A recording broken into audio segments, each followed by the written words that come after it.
Welcome to the Underground, the Steel City Underground, the black and gold standard for Pittsburgh Steelers coverage. Now, here are your hosts, Joe Kuzma and Brian E. Roach. Hello, everyone, and welcome to another edition of the Steel City Underground podcast. My name is Joe Kuzma, and I am joined by Mr. Brian E. Roach. What's going on, Brian? I'm alive. I'm alive, too. I really wanted to be joyous and bubbly and overzealous and all of these things, and I should have been. I mean, we had a pretty good day going, and then there was the football game.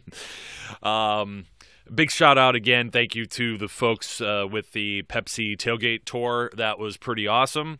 Oh, yeah. We got to hang out with Dermontti Dawson and Rod Woodson. And then we got to go into Heinz Field and watch some miserable excuse for a football game.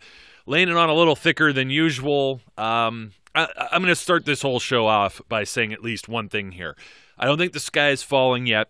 I'm not ready to throw in the towel on the season. It's 1-2-1. There's a lot of wacky things going on, like the Tennessee Titans, Miami Dolphins, for example. It's going to shake itself out. That's the way September is. Typically, Mike Tomlin teams get stronger and better as the season goes on. Just take a look at some of these losses from early in the year over the last few seasons. I was talking about the Eagles. We were talking about the Jaguars and Bears last year. Eagles was like 2 years ago. They lost to Tampa Bay at home. This crazy stuff happens. The only thing is when do they knock the cobwebs out? Hopefully it's soon enough before they end up as an 8-8 team. Although I'm still not convinced that they're that bad. And according to Eric Weddle saying this isn't your father's Baltimore Ravens, I still think they're not that great of a football team either, so they should pump the brakes on those statements. Yes, they got a victory. You can't talk much smack when you lose 26-14, but it was an ugly football game at times on both sides of the ball. We're going to get to that. What are your initial thoughts here, Brian? This is after having some sleep, waking up, realizing that what I witnessed last night was not just a bad dream, and then trying to put my thoughts in perspective. It's pretty simple. They're just not a very good football team right now. That doesn't mean they're going to stay that way, but as of right this moment, the Steelers are not a very good football team. There's a lot of the old speculation stuff, and people like to say some garbage such as, well, if they had Le'Veon Bell, this wouldn't be the same thing. Hogwash. Go back and look at it. I got something coming up on the site for tomorrow. Have everybody go over there and look at it, look at some of the numbers. It's pure speculation. Bell had that rusty and slow start. If you remember, 100-yard rushing game out of the first 5. They were 3-2. Everyone was panicking about that. Should have never lost to the Bears should have never lost to the Jaguars. Jaguars ended up being a playoff team. You're going to see the Kansas City Chiefs as a good football team. You're seeing the Cleveland Browns compete with just about everyone. We've been saying that stuff. Tampa Bay. The scary thing is there, you let them back in the game, the same thing they did with the Browns. You haven't seen the Steelers score in the second half now for 2 games, and I'm really laying a lot of blame here on the offense because unlike last year, before like the Ryan Shazier thing happened, actually about a week before that actually, they weren't giving up even 20 points per game. And in fact, if you didn't have some freak Vance McDonald fumble interceptionitis, whatever that thing was that happened, and he was down by contact, thank God, but still it didn't matter. It was still gifting points to the Baltimore Ravens. And perhaps if the Steelers offense, which we're going to talk about here in a second, did anything in the second half of this football game, maybe you might have some Victory Monday things to talk about, or it would have been a little bit closer competitive a game. But as it stands, I had this argument with some folks, some friends, some family. A lot of people immediately piling it on the defense. I thought this is going to be maybe a hot take. I thought the defense they still have things to work on. They still have issues, right? But that bend don't break showed up the second half. 4 field goals. This is why I'm making fun of Eric Weddle here. 4 field goals. Now, the Ravens were a little bit conservative there as well. They didn't have a problem chewing up clock. But then again, when the Steelers offense, let me go over what happened here. This is the second half. How given up? We have 3 plays for 2 yards, punt. 6 plays, 27 yards, punt. 3 plays, minus 2 yards, punt. 4 plays, 20 yards, punt. 3 plays, 0 yards gained, interception. 4 plays, 0 yards gained, turned over on downs. That was your Steelers offense for the second half of this game. Not a single third down conversion in the second half, and a whopping total of, 47 yards because of the minus 2 there. So you have 2 and 27, 29. Take 2 off of that, 27 and 20. 6 drives, 47 yards, or 6 possessions, 47 yards. 5 minutes and 49 seconds of the third quarter, 2 minutes and 40 seconds of the fourth, 2 minutes and 40 seconds. You had the ball, not even 3 minutes. Do you think that does something to your defense? They should be thankful that this defense didn't give up 50 points as tired as they looked out there. Yeah, you and I both said that sitting there in the game. As the third quarter would wound down, we both realized the defense has been on this field a long time. And, it wasn't a Tampa Bay night, but it was humid enough. And it doesn't even matter. It could have been a crisp, cold Pittsburgh winter night. You cannot allow your defense to play 22 minutes of a half. You just can't and expect them to stay sharp. You've got to give them a break. And had they done anything at all in the second half of that game on offense, maybe it turns out differently. I've struggled. Look, the defense was not good. I'm not going to say they were good, but I will say this: they weren't necessarily bad either. They were middling. Look, in context, they were better than they've been. Yes. They gave up all of 12 points in the second half. They gave up 2 touchdowns in the first half, but I'll kind of put the first drive on them. They looked bad the first drive. Then they get set up on the freak fumble by Vance McDonald, fumble strip that gives the Ravens the ball at the 31-yard line or something like that. So they're in bad position, but then they hunkered down the rest of that half and didn't give up any other points. They only gave up field goals in the second half. And while, yes, you could say the Steelers may have gotten more drives and better chances to participate had they been able to hold them from, essentially having these lengthy, time-consuming drives, by the time the fourth quarter rolled around, they had to be a little bit on their heels. Not to mention, you're missing Morgan Burnett. You're missing who else was out on the defense? I know Nate Burhay was out. Mike Hilton. Yeah, Mike Hilton was the one I was. Burhay got hurt during the game, which Burhay and Vince Williams got hurt during the game. Yes, he came off. So you're talking about you turned to me at one point in the game and said, "Why is our third string defense in?" Because nobody's out there. I think they had a real hard time figuring out what to do with who they had yesterday. And that does, to a certain extent, fall on the coaches. Actually, maybe to a large extent, fall on the coaches. And I'm sure we'll touch on this. But this was not a game that was lost by the defense. This was a game that was lost by the ineptitude and the complete inability to execute in any fashion by the offense. Which is mind-blowing, considering, what I just said. You would have thought, well, they got their rear ends handed to them. But you had 12 plays, 64 yards, field goal. 14 plays, 89 yards, field goal. So, they got down to the 16. They got down to the 20. They get down to the 26, punches it in to AB. 5 plays, 76 yards. Now, all of a sudden, it's a tie ball game again after digging yourself a hole, which is kind of, I think, what we're really sick of having in the pit of our stomachs here is digging out of a hole. And that started with that first drive you talked about. Looked like Cam Sutton and Joe Hayden. Sutton has been all over. He's been playing a lot of different positions, so I really hate to put anything on him. He's been hit or miss. I thought Sean Davis had a pretty good game. I thought Artie Burns and Cody Sensabaugh did pretty well, all considering. There was a lot of stuff where they attacked the middle of the field. They attacked the linebackers, and rightfully so. I'm not going to say that Baltimore necessarily ran the ball very well either, but you look at that first play, and they didn't have to because John Brown is just, he's got the burners. They left Edmonds with him. Edmonds is running. He's running into this guy who has a full head of steam, and he's already. I'd have to imagine he's got to be like a 4.4 40 or something like that. If I looked it up, yeah. I mean, the guy's lightning fast. There's nothing else about that. I mean, Michael Crabtree, not a whole lot going on there. Willie Snead, like 1 or 2 catches. It was a lot of the tight end stuff that you're used to, and even running the football. I mean, a 3.8 average for Alex Collins, 3.0 for Javoris Buck Allen.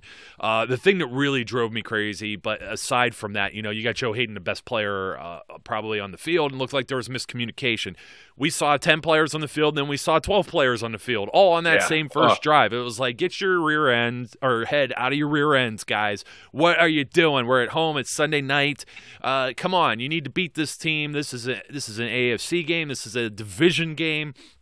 Now you're 0-1-1 in the division, which doesn't help at all. And it looks like it doesn't look like it's going to get any easier.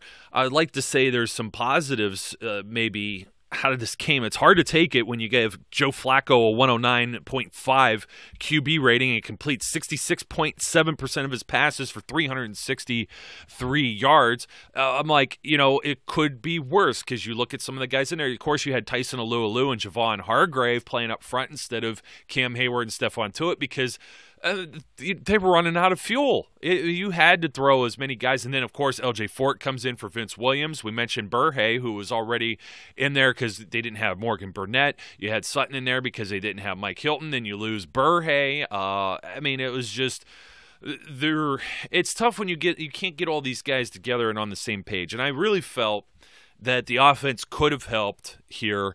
The Steelers never established the run whatsoever. They only ran it 9 times, and you had 1 to Switzer, and then they credited Ben with 1 for like a -1 or whatever. I don't know where that one. That doesn't really pop up in my memory banks right now. Down. Kneel down. Was it the kneel down? Okay. Yeah. Yeah, the end the first half. Okay, that makes sense.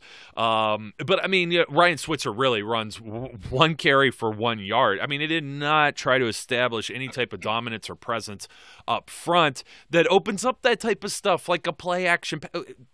Have you seen a play-action pass this year from the Steelers, from Ben Roethlisberger? We've seen struggling. Them. I'm struggling. We actually have seen them. I saw them in this game. The problem is it doesn't work if you're not running the ball. Exactly. It's just 19 yards. I mean, you got to get James Conner going. And this is the same thing that happened last year. You gave, what was it? Bell had like maybe 8 and 9 carries or 7 and 8 carries in the 2 losses with the Bears and the Jaguars. He just abandoned everything, panicked, and went off the script. And I was snarky on Twitter after this game. I said, fire Haley. Am I right? Because it's like he was the scapegoat. Now he's the scapegoat. Keith Butler, you fire him and still have all the same problems. Something's got to change here. I don't know what it is. You're not going to pick up some magic players out of free agency or something and patch some of this, but I think you get a couple of guys healthy. You even get that offensive line playing together because they've been unhealthy and out of sync as well. Not so many penalties in this game, so I mean that's something I guess you could hang your hat on, but not much of a pass rush. The blitzes that were there were pretty much poorly executed. Didn't even look like a blitz or any kind of pressure. But sometimes we're looking at it and it's like a 2 and 3 man, just kind of we're sending 3, and it's like let's drop everyone back, and they're still executing plays. I mean it was kind of. I wanted to vomit all over myself, but I wouldn't do that. I wasn't, but it made me nauseous enough to give it some thought. I wrote this last week, and I know we talked about it on the podcast. This is a defense that is built on aggression. They need to be aggressive, and they weren't. They were, and I get it that sometimes you don't have the players, missing parts, whatever, but they need to be. I've got a friend of mine, and he is a friend of mine who happens to be a Ravens fan. And he texted me and said, I don't quite understand the Steelers' game plan. I would have thought they would have tried to put more pressure on Flacco. And my response was, well, duh, that's what we all thought. So I don't, a lot of people are looking at that game and feeling a bit confused because where was the pressure? Yeah, Bud Dupree had a nice sack on an inside stunt that he ran. But, beyond that one play, I think they got another sack that was kind of an iffy, coverage kind of sack. They just were not getting that close to Flacco. And I know that we're worried a little bit because it doesn't look like Tuitt and Hayward are getting the kind of push that they normally did. But I was isolated watching Cam Hayward several times during the game, and I believe that he is consistently drawing double teams, if not triple teams, getting kind of picked with a running back a little bit before they go outside, and then having two linemen that he's trying to fight through. And he still tries to get there. But, look, it's not that hard, really, for another team. Cam Hayward's the best guy on that defensive line. You put two guys on him, he's not going to be as good. I don't think you can block him with a single guy, and they've figured that out. Tuitt, I don't know. I don't know what is going on with Tuitt. We talked about it early on. He shows flashes, but he's basically been non-existent at the beginning of this season. It's sad when Dan McCullers looks like he's outperforming the rest of your offensive line or defensive line. And that's how it's looked. Yeah. I'll tell you what, the other thing is, too, is, you take a look at last year, and they gave up 18 to the Browns. They win that by 3. They only give up 9 to the Vikings, 23 to the Bears in OT. So, they scored that touchdown in overtime. The Ravens, they only gave up 9. They win there. They lose to Jacksonville, of course, laying the egg at home. Only give up 13 to the Chiefs, give up 14 to the Bengals, give up 15 to the Lions, 17 to the Colts, and the Titans. Of course, the Titans, they just smashed offensively right out the gate. And then this is before Ryan Shazier gets hurt, 28 to the Packers with Brett Hundley under center and not Aaron Rodgers. So, I mean, you look at the pattern there, and the defense wasn't giving up too many points. Now they've given up at least 21 to everyone this season so far. Kansas City's rolling. You got this everyone's figuring out, quick passes and just hit the center of the field and tight ends and everything else. I didn't think the tackling was bad in this game for the Steelers. I thought penalty-wise, obviously, they cleaned some things up. Bend, don't break. I mean, if they were as awful as they had been, and I mean, they had been bad. I mean, they even let the Buccaneers back in the game because, again, they went all conservative, offensively and defensively. So they got to get a little more creative there. I really don't. I don't think the midseason change is going to make any difference for people who want to fire coaches, and they don't do that anyway. They don't do that. Yeah, they just don't do that. But I don't know. You don't just change that and overnight it just clicks or whatever. But there's more people that are going to be on the hot seat if this continues, and I tend to believe that they're always a team with the slow start. Mike Tomlin usually gets this thing turned around in October, although a couple of years ago, if you remember, they ended up being 4-5 before ripping off 9-11 wins or whatever, if you include the postseason. They just went on the tear all the way to the AFC title game. So yeah, I'm not ready to give up on this season at all, but I will say this. Everybody, including myself last week, said it feels like they aren't as aggressive on both sides of the ball. I'm going to back off on that on the offensive side and say I think that a problem offensively isn't that they're trying to take their foot off the gas. They're throwing the ball left and right. They just are stinking at it. Yeah. Ben's accuracy has been atrocious in the second half. I mean, we saw it yesterday. He's either overthrowing guys by a wide margin, throwing behind AB, and he said it himself. He played bad. It was a bad game for him. And I cannot even put it all on him for the entire season. He's played well in at least 2 out of the 4 games. He played bad yesterday. It was a bad Ben game. For 3 quarters, it was. For 3 quarters, right. Well, I mean, even that one quarter, he had the one rope that he throws to AB, but the rest of it's just not Ben. It was an off game. And, we've commented, and everybody's commented ad nauseum that he doesn't seem to be on the same page with AB. And Ben said, I'm not on the same page with anybody right now. He needs to play better. I think he probably will. We'll see how it goes and where it goes from here. But it's flabbergasting to me how important a cog Ryan Shazier was to this defense. I mean, we all knew that he was an important player, but you just can tell from the point where they lost him, this defense has gone south very quickly, and they do not know how to recover from it. That's definitely on your coaching staff. They have yet to figure out what to do without that dynamic playmaker in the middle of the field. And they have to figure that out quick. I agree with you. They're not gonna be wholesale changes midseason. That's not the Steelers' way. They don't do it that way. They will ride this season out and see how it turns out. And if this continues, I don't think you'll see Keith Butler being the defensive coordinator anymore at the end of this year. You may not see Randy Fitchner staying as the offensive coordinator. I think Mike Tomlin, it's unlikely Tomlin is at risk, but you never know at this point. Certainly, if it continues down this path and they feel like he's lost the team, then I think they could conceivably make a move. But that's unlikely because I don't think Tomlin's lost the team. No, I don't think Tomlin's lost the team either. I think these guys know we've been in this position. It's still early. It's a quarter of football. There's still 3 quarters of this season remaining. They're largely healthy for the most part. They haven't lost anyone for the season. Anything of that nature. I think some of these distractions are out of their hair, even the Le'Veon Bell thing. Just seriously, folks, look at what Connor does when he gets the touches, and then look back and see what happened when D'Angelo Williams got the touches, and then look and see when those 2 guys, and including Le'Veon Bell, didn't get the touches. Now, there's a guy that says he wants to preserve himself and not be a workhorse, so if he's not going to get the touches and the offense stinketh when he does not touch the ball, he's not going to help the team, okay? Yeah, that's not preposterous.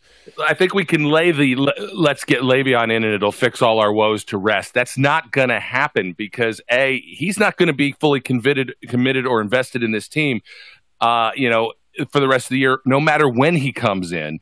And even when he comes in, he's going to have 2-3 games before he even approaches being who he was. He's not the savior. He's not a fix-all. Let's just discount him. He shouldn't come in at this point. I think we can take him off the table. But James Conner, all running backs tend to need touches to get themselves going. They need to get into the flow of the game. And 9 touches isn't going to be enough. They have to try and run the ball.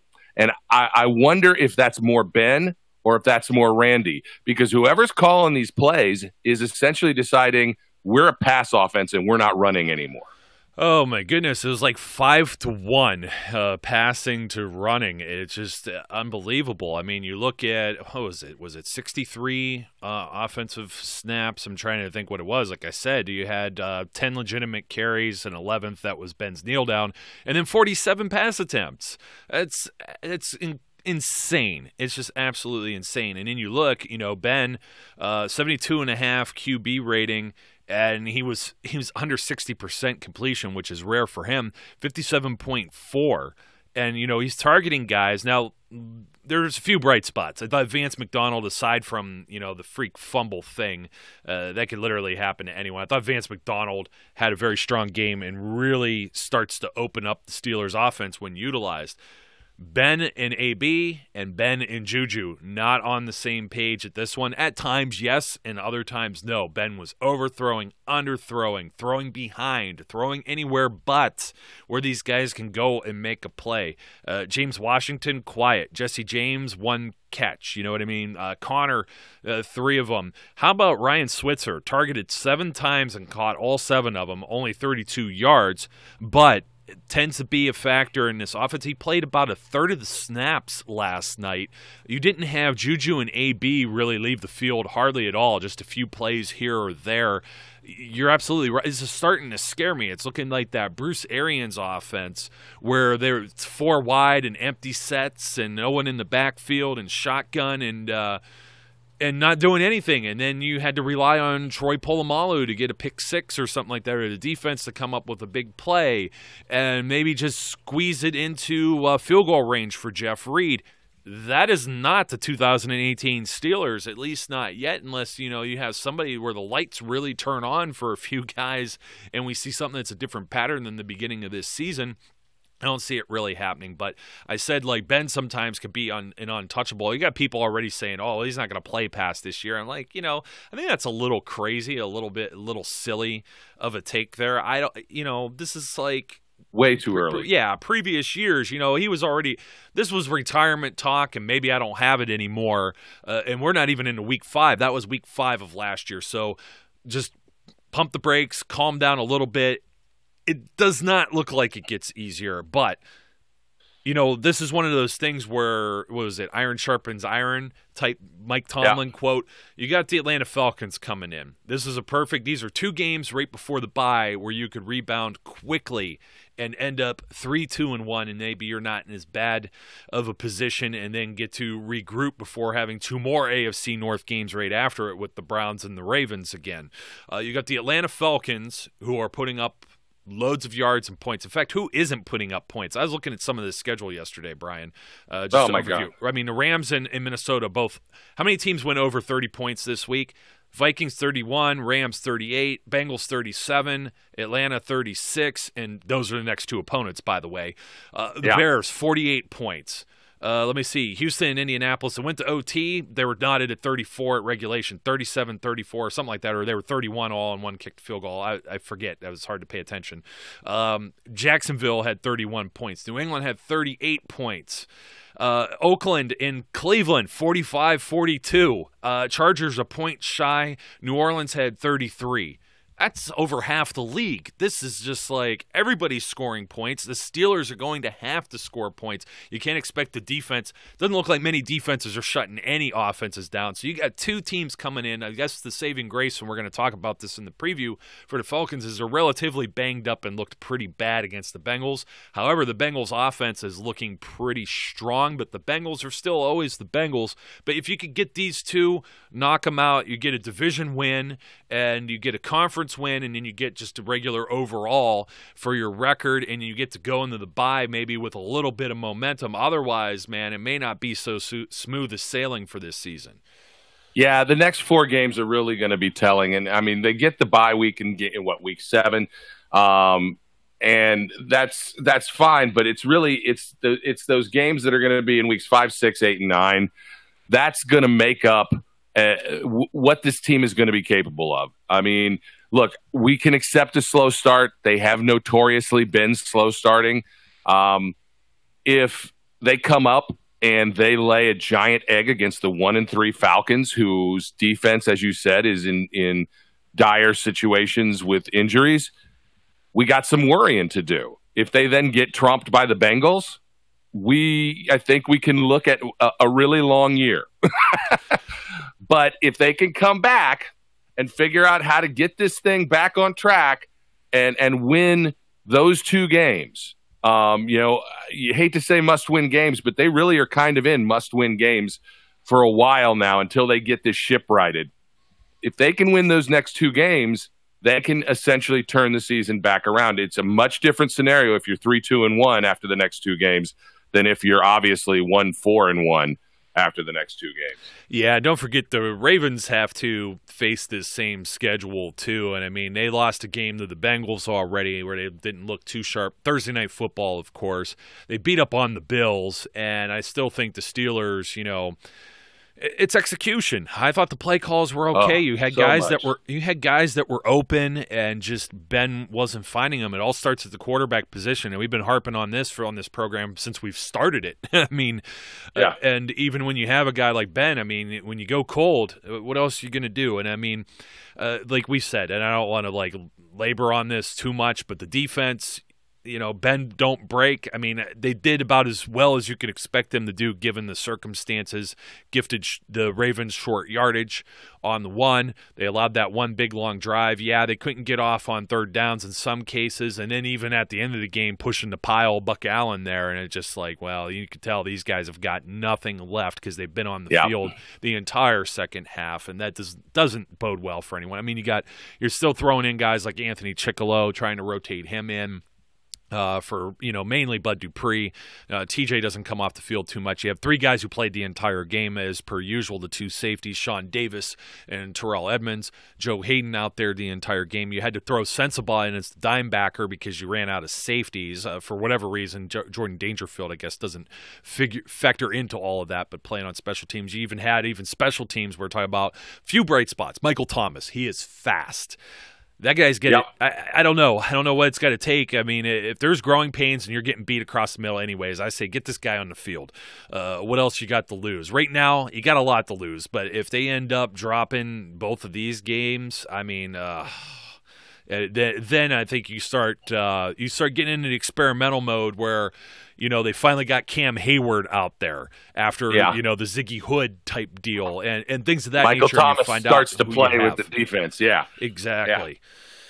I don't know, man. I mean, hopefully we don't end up finding out by that token. But, I mean, it was L.J. Ford off the bench. In fact, we saw Tyler Matakevich start to come in. They were like, no, you get off the field. And they brought Fort in instead, and Fort played a handful of snaps, maybe about a dozen or so.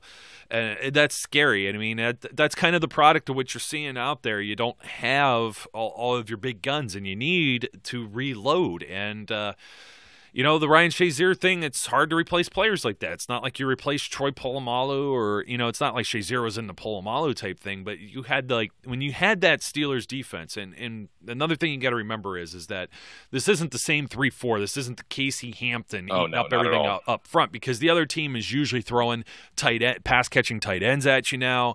You got tight ends that line up in the slot. You got running backs that line up in the slot, depending on what team. You got a handful of those type of guys, like a Bell, that can do that. You've got slot receivers and 4 wide. It's like almost like, I don't want to call it a spread offense, but you know what I'm getting at. It's pass happy.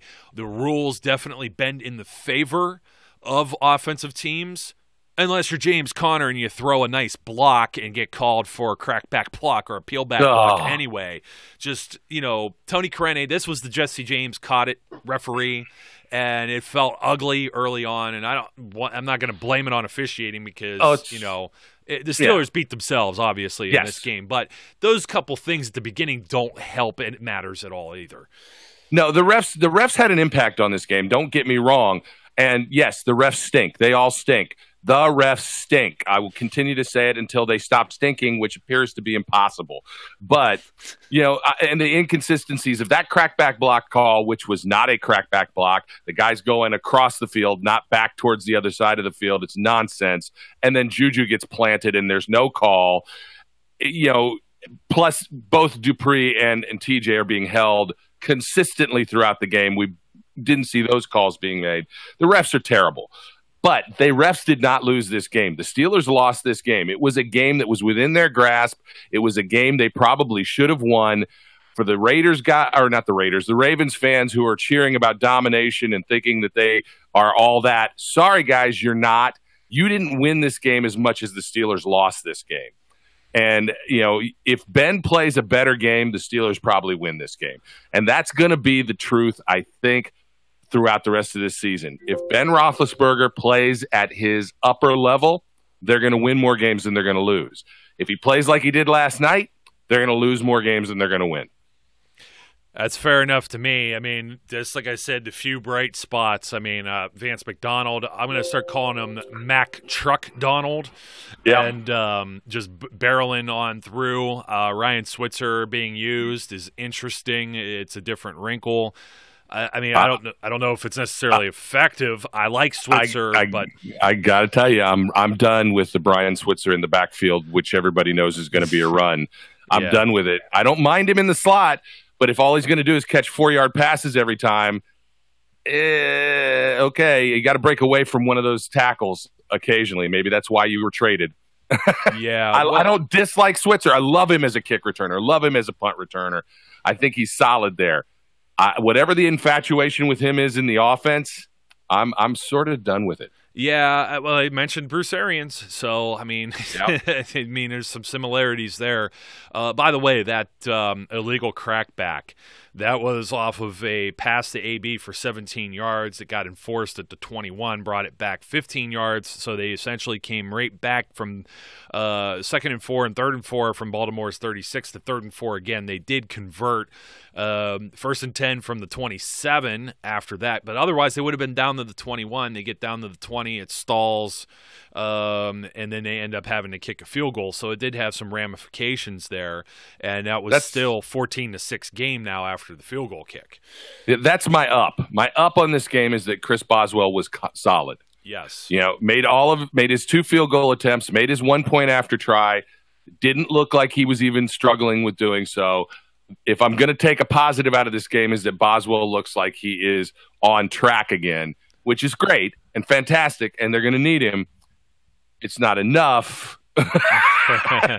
God, I don't want. That's my only good. When I have to write up the good, bad, ugly for this, I think I'm going to call it the not really good, but not really bad, bad and the ugly. Yeah, bad and ugly. It was like Tommy did the winners and losers. I was like, did you have any winners? I mean, it's just, I was already being snarky myself. Yeah, I mean, it's just special teams. I think Jordan Berry's still on a short leash.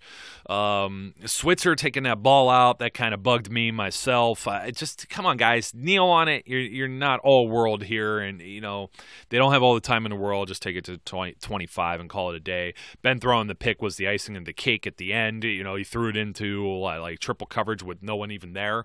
They were triple covering a blade of grass. AB. Yeah, I know. He's kind of there. To force it. He's kind of there. It's night out. They got the lights up in the stadium. I see a dark jersey. I see a splotch. That looks like AB. Let me heave it. Yeah, I see like a dot in my vision.